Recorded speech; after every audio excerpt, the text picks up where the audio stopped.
Let's jump right in. We're going to talk about a physician who was literally forged in the fires of war and plague. A man who spent his entire life wrestling life back from the cold grip of the Reaper.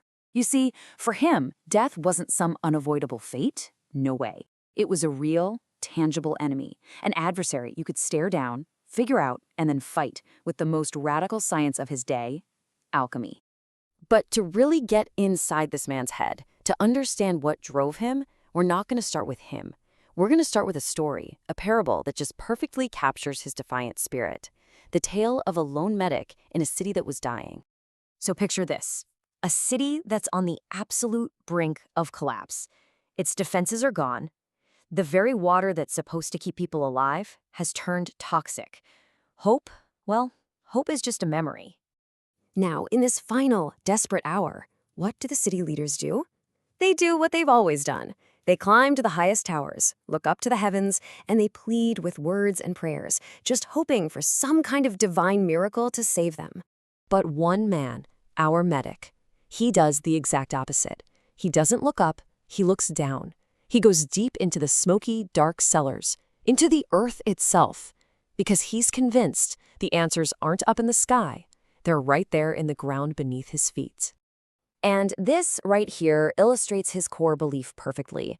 He knew that prayers weren't going to stop the rot or mend a shattered bone. He was absolutely convinced that salvation had to be something real, something tangible. It had to be forged from the very elements of the earth. So while everyone else was praying, he was down there in the dark, creating this totally radical remedy. He was grinding up stones and minerals into this strange silver paste, a kind of stone bread.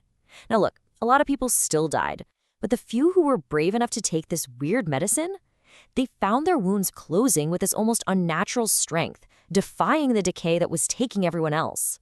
So as you've probably figured out, this medic, he represents the real-life alchemist and physician Paracelsus. And that besieged city, that wasn't just a story. That was his world. The nonstop horror of 16th century battlefields and plague-ridden cities, that's what forged his revolutionary approach to medicine. I mean, think about it.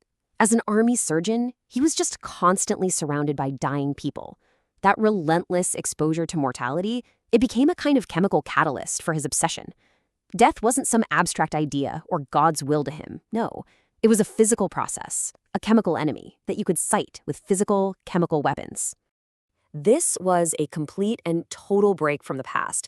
Paracelsus saw with his own eyes that the old methods, prayers, herbs, and especially bloodletting, were just completely useless against the horrific wounds of war and the fast-acting rot of infection.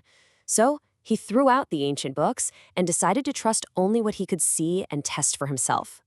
And here's the really crucial point.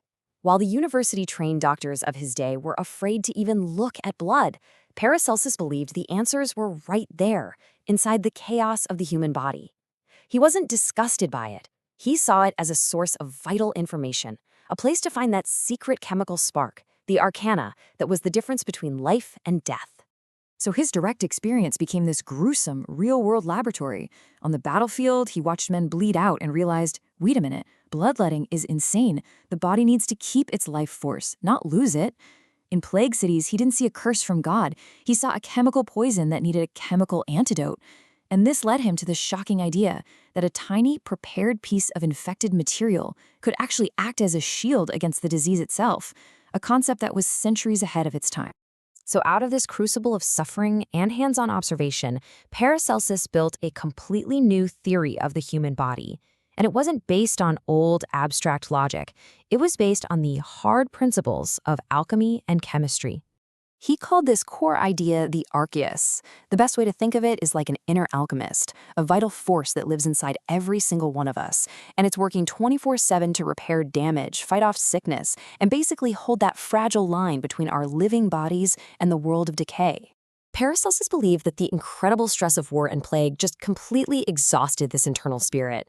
So the doctor's job, as he saw it, was to be a kind of blacksmith for the soul. His mineral remedies, his alchemical stones, were his attempt to give the archeus the external armor it needed to recharge its batteries and survive the fight. And this idea completely reframes his famous search for the elixir of life. He wasn't chasing some magical potion to live forever. He was pursuing a clinical reality, a state of such perfect, unshakable health where the body's own inner alchemist, the archaeus, becomes so strong and so balanced that it's basically invincible. So, the big question. Did this warrior doctor actually conquer death? Did he find his own version of immortality? No, of course not. But his relentless struggle, his absolute refusal to just surrender to the inevitable, that's what gave birth to the entire world of modern medicine. This quote really gets to the very heart of his legacy, doesn't it? He taught that you can't find the real answers sitting in a safe, clean library. The true breakthroughs, they're born from the deepest shadows of human suffering. They come from having the guts to face our greatest fears, just to understand what it takes to protect that little flicker of life. And here's the proof. This is why his struggle matters so much to us today. The science he helped kickstart, pharmacology, medicine based on chemistry, is the direct ancestor of the science that has literally doubled the average human lifespan since his time. His battlefield laboratory ended up producing results for all of us. So, in the end, he never found some mythical philosopher's stone. The treasure of treasures that he actually unearthed was something way more powerful. It was a fundamental truth about the world we all live in. He realized that within nature itself, you can find the solution to every problem. For every single poison she creates, she also creates an antidote. That was his great discovery. And it leaves us with a really powerful question to think about. What are the great poisons of our own time? And if we follow his spirit of fearless, hands-on observation, where should we be looking for their antidotes?